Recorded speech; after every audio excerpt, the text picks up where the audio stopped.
बहुजन panther सेनेच्या वतीने विविध प्रलंबित मागण्यांसाठी परभणी जिल्हाधिकारी कार्यालयासमोरील उपोषण मैदानावर आमरण उपोषण सुरू करण्यात आले आहे।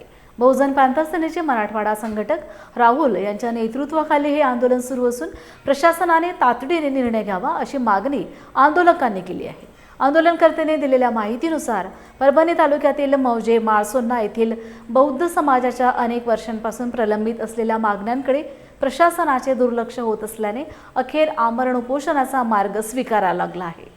मागण्यांवर सकारात्मक तोडगा न निघाल्यास आमरण उपोषण सुरू करण्याचा इशारा देण्यात आला आहे।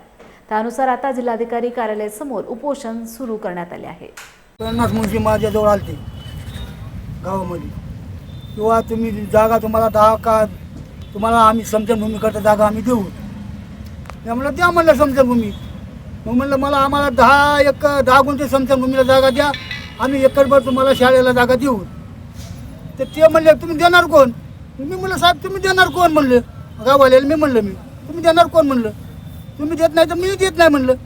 मी जाऊ द्या म्हणलं सरकारपाशी, जाऊ द्या वाहन तुमच्या सरकारपाशी माझ्या सरकारपाशी बंद आहे, तिथे निपटून म्हणलं बघायचं। मग हे नायकीला मला त्याने काय केलं, एक ग्रामपंचायतनं ठराव घेऊन शिनी त्या जाग्याचा आमचा गेला वाट लावून टाकला पा बस। आता काय मागणी, हां काय म्हणणं काय तुमचं? आता आमची मागणी का आमच्या समजनभूमी आमच्या जागा आमच्या ताब्यात राहील।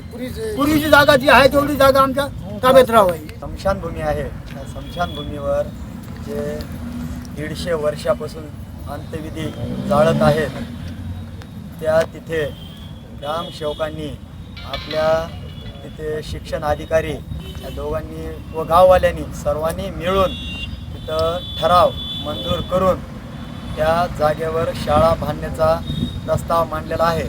तरी आमची मागणी आहे की तिथे जो ठराव घेतलेला आहे तो कॅन्सल करून तिथे स्मशानभूमीची 22 आर मध्ये 85 आर जी जमीन आहे ती जमीन आमच्या बौद्धवाड्यामध्ये आमच्या ताब्यात देण्यात यावे व विकास कामे जेवढी 5 वर्षामध्ये आमचे एकही काम झालेलं नाही ते आमचे विकास कामे करून देण्यात यावे ही आमची तहसीलदार व गटविकास अधिकारी यांना मागणी आहे।